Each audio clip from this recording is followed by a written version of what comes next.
My name is Teni and this is my story. I've always been told that I'm strong and can overcome anything that tries to put me down, but no one knows about my beast. It is a shadow that follows me, growing stronger the more I try to ignore it. I call it my addiction. The beast is sneaky. It starts with a small whisper, a casual invitation to something that seems harmless.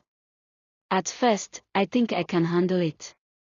I tell myself I'm just having a little fun, just one more time. But the beast is patient. It waits for me to give in, and then it grows.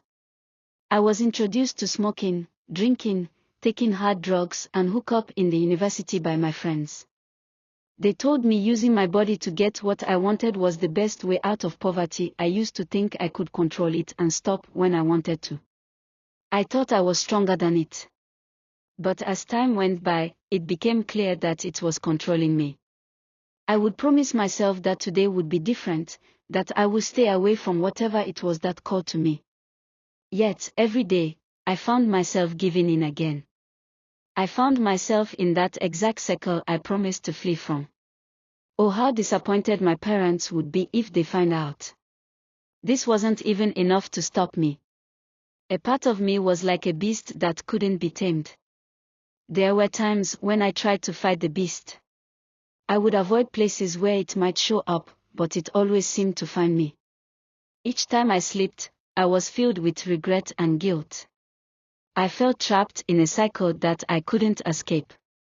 Madame Charity, as we call her, was a matured woman in her late 30s who introduced us to prominent politicians and big men who paid good money.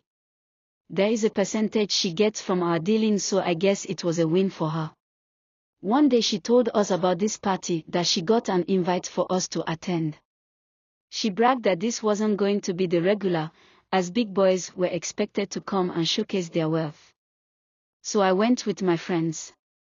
That was where I met Jide, who they called the spender. He sprayed money in the air like it was nothing to him. Just by dancing with Jide that night I was able to secure 100k, and then I imagined how much he would pay if we end up doing the do. He collected my number and called me to meet up the next day. On getting to the location, he suggested we go to the room so as to have a proper conversation. When we entered the room, he told me that he had a fetish and was willing to pay enough money to indulge in it with him.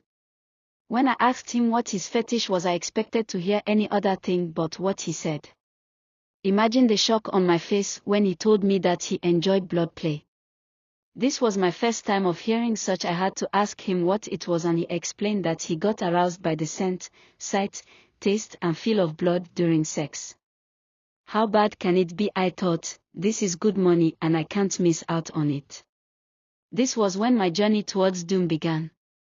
We kept meeting occasionally and engaging in this weird fetish of his. I never enjoyed it even once, but it kept my pocket full and my beast alive.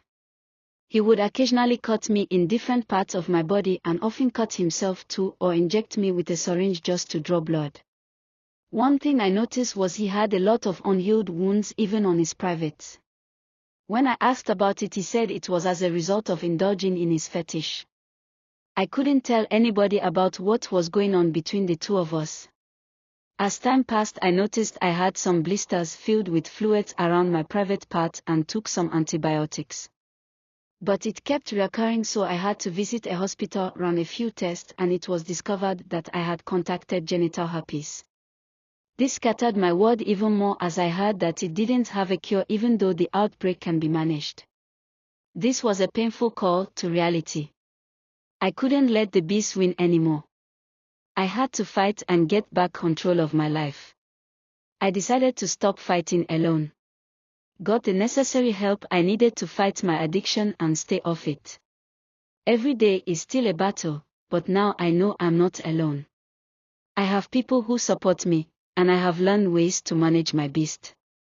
The story of Teni should be a lesson to whoever is in a similar situation. Those beasts we allow to control us can lead us into things far worse than our imagination.